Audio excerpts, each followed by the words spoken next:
नमस्कार, संतोष की रिपोर्ट में आप सबों का स्वागत है। और आज हम संतोष की रिपोर्ट में चर्चा करने जा रहे हैं कि जब ये निर्णय हो गया था कि प्रधानमंत्री और मुख्यमंत्री अलग अलग सभा करेंगे, अलग अलग सभा करने से ज़्यादा कवरेज भी होगा और लोगों तक बात भी पहुंचेगी, तो फिर ऐसा क्या हुआ कि आज मुंगेर की सभा में नीतीश और मोदी फिर एक मंच पर दिखने जा रहे हैं? बस इसलिए कि ललन सिंह का प्रचार अभियान है इसलिए नीतीश जा रहे हैं, या फिर कुछ और बात है?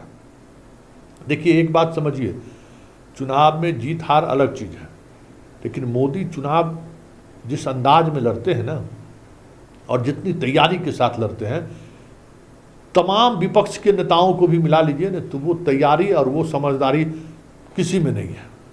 हर एक बात पर उनकी नज़र रहती है कि कहाँ कैसे हम, मतलब कह सकते हैं कि ज़बरदस्त जनता के दिमाग को पढ़ने वाला व्यक्ति है मोदी, इसमें कोई दो मत नहीं है।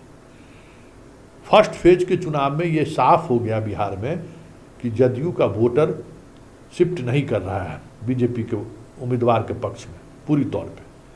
सेकेंड फेज में आज जहाँ चुनाव हो रहा है वो पूरी तौर पर 5 सीट पर जदयू चुनाव लड़ रहा है, और यहाँ भाजपा का वोटर शिफ्ट नहीं हुआ तो 5 सीट पर हार का सामना करना पड़ेगा जदयू को, ये भी तय है। इस बात का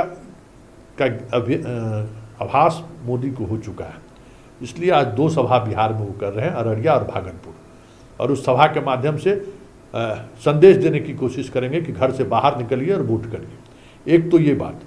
दूसरी ये बात कि दोनों जब अलग अलग प्रचार करने के लिए का निर्णय लिया तो एक तरह की भ्रम की स्थिति भी बनी कि क्या नीतीश कुमार को प्रधानमंत्री नज़रअंदाज तो नहीं कर रहे हैं, कहीं इसका असर तो प्रथम फेज के इलेक्शन में नहीं पड़ा। और ये बातें मोदी ऑब्जर्व कर रहे हैं, और यही वजह है कि आज वहाँ साथ है। पूर्णिया में अगर साथ रहते तो फिर ये सवाल नहीं खड़ा होता। आज मुंगेर में है तो ये कहीं न कहीं उसके पीछे ये समझदारी ज़रूर है। लेकिन इन सब से इतर जो सबसे महत्वपूर्ण बात है, जिसको लेकर लगातार मोदी मंथन कर रहे हैं कि आखिर बिहार के 40 में 40 सीट तो जीत का लक्ष्य है ही, जो रिपोर्ट आ रहे हैं वो रिपोर्ट सकून देने वाला रिपोर्ट नहीं है।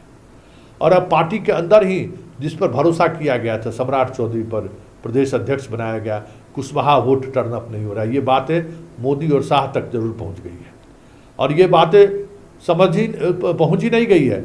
इसका निदान क्या हो सकता है, इस पर भी बहुत तेज़ी से काम करना टीम मोदी शुरू कर दिया है। लेकिन काम करना और उस परिणाम में बदलना, दोनों में बड़ा फर्क होता है। तो ये अब तय करना है कि नीतीश के साथ जो एकजुटता दिखनी चाहिए उसके लिए अब क्या किया जाए, क्योंकि नीतीश जिस मनोदशा से गुजर रहे हैं, मोदी भी ये बात समझ रहे हैं और अमित शाह भी समझ रहे हैं कि नीतीश का ज़्यादा से ज़्यादा अब प्रचार अभियान में इस्तेमाल नहीं किया जा सकता है। शारीरिक रूप से और मानसिक तौर पर इतने स्वस्थ नीतीश नहीं है, ये बात भी बीजेपी को अब समझ में आनी शुरू हो गई है। तो फिर कैसे ये स्थिति बने कि उसका लाभ एनडीए को मिल पाए। तो ये जो आज संयुक्त रैली हो रही है वो संदेश देने की कोशिश है कि हम दोनों साथ साथ हैं।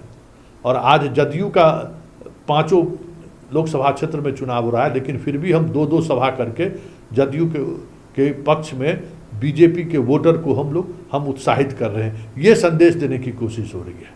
देखिए इसका कितना असर पड़ता है, ये तो आज शाम के बाद चीज़ें स्पष्टता के साथ सामने आ गई।